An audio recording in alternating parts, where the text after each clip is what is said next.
kasalukuyan nakikita nyo ngayon ay ang aking mga hawak na estudyante sa panghapon. Sa third year, ang hawak kong klase ay 6. Nahati ba to sa tatlong panahon? 16 na taon na sa serbisyo bilang guro si Sheila Payumo.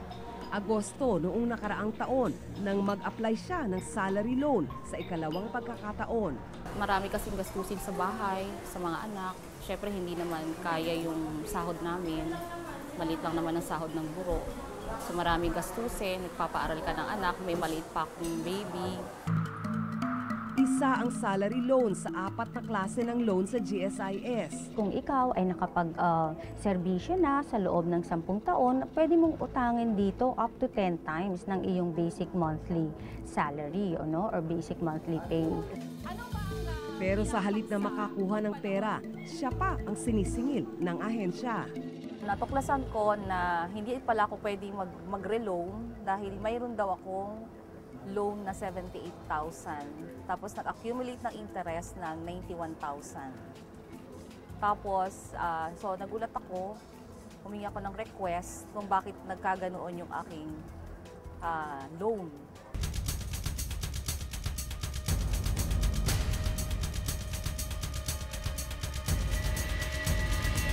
Ma'am, yung record po namin na nag-loan kayo was November 12, 2001. Okay? This is a 5-month salary loan with a gross loan of 28,917.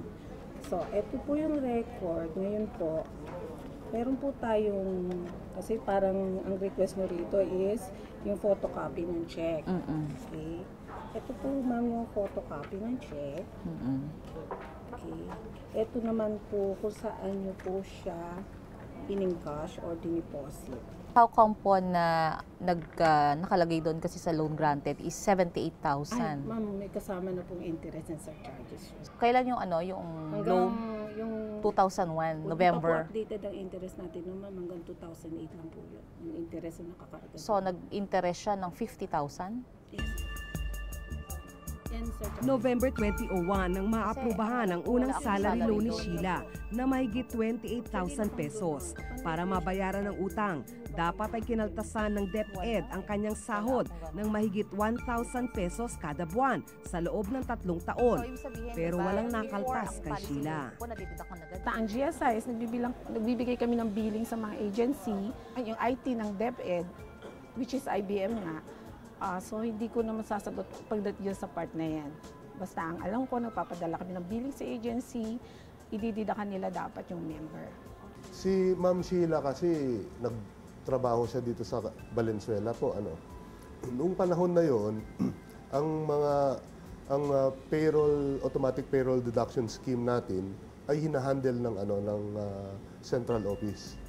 Yun po ang nangyayari. So, diretso po yung billing statement doon sa nag-handle na yun. Kamakailan lamang na ang DepEd NCR, yung aming tanggapan, yung regional office, kamakailan lamang na siya na po ang nag-handle ng payroll deduction.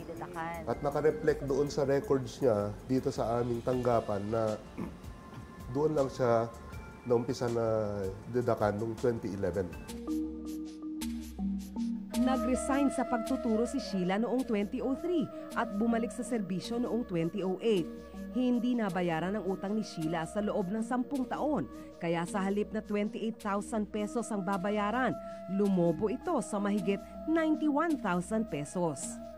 Nag-accumulate lang yung 29,000, around 29, I'm not sure, to 78,000 kasi nung nag-migrate kami sa bagong system namin, sa SAP namin, we migrated the outstanding balance of the latest salary loan ng member, including interest and surcharges.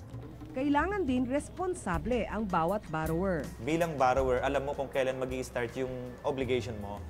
So kung nare-receive mo yung payslip mo na walang deduction, obligasyon mo na pumunta doon sa agency na wait, bakit hindi nyo ako nabawasan? Dismayado si Sheila sa nangyari. Siyempre, nalulungkot ka dahil sa hirap ng buhay ngayon, hindi mo talaga kayang bayaran yung ganong kalaking halaga.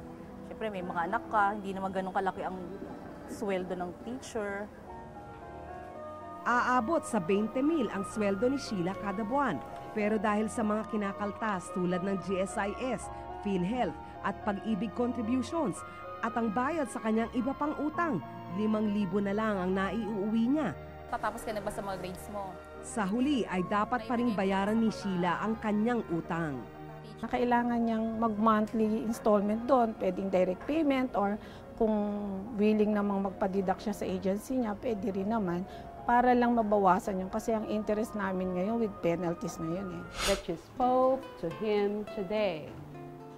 Mahigit 2 dekada ng public school teacher si Josefina.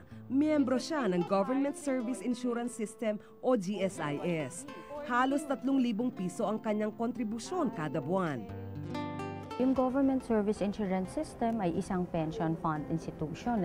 Ang ibig sabihin nito, kami yung nangangalaga at magbibigay ng pension at retirement ng mga kawani ng public sector o ng gobyerno.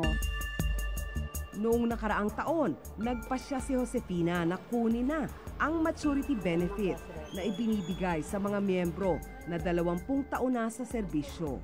Katumbas ito ng mahigit 100,000 piso. O makinig daw tayo sa Thursday, tomorrow. Nagpunta siya sa GSIS para kunin ang kanyang benepisyo. Pero ni isang kusing, wala siyang nakuha.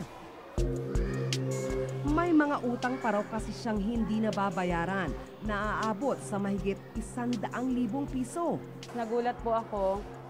Ang alam ko, meron talaga akong console loan.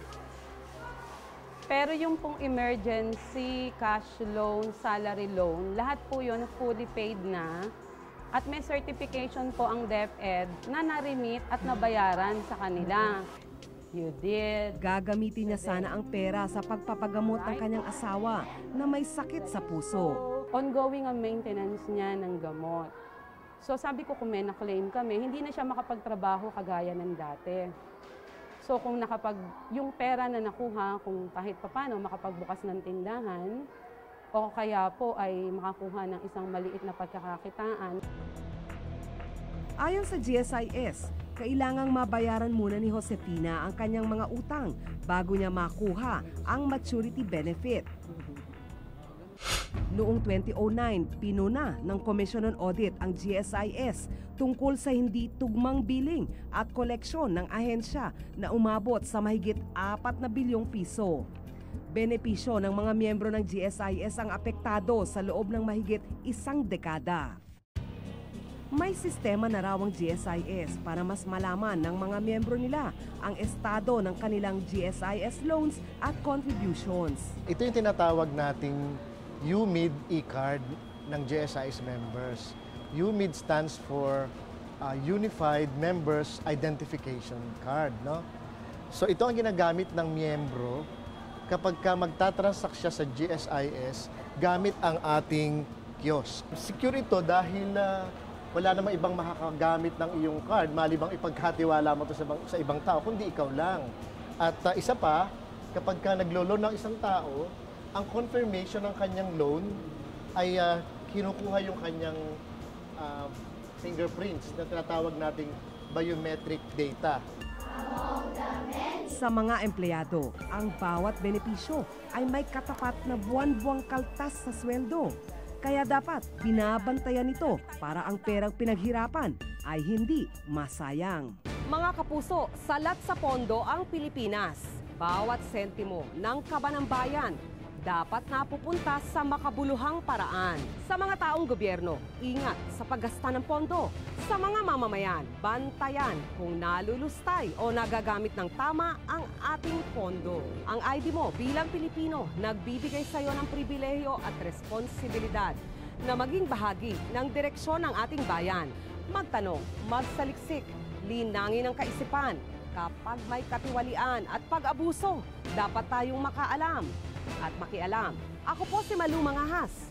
At ito, ang investigative documentaries. Karapatan mong malaman ang katotohanan.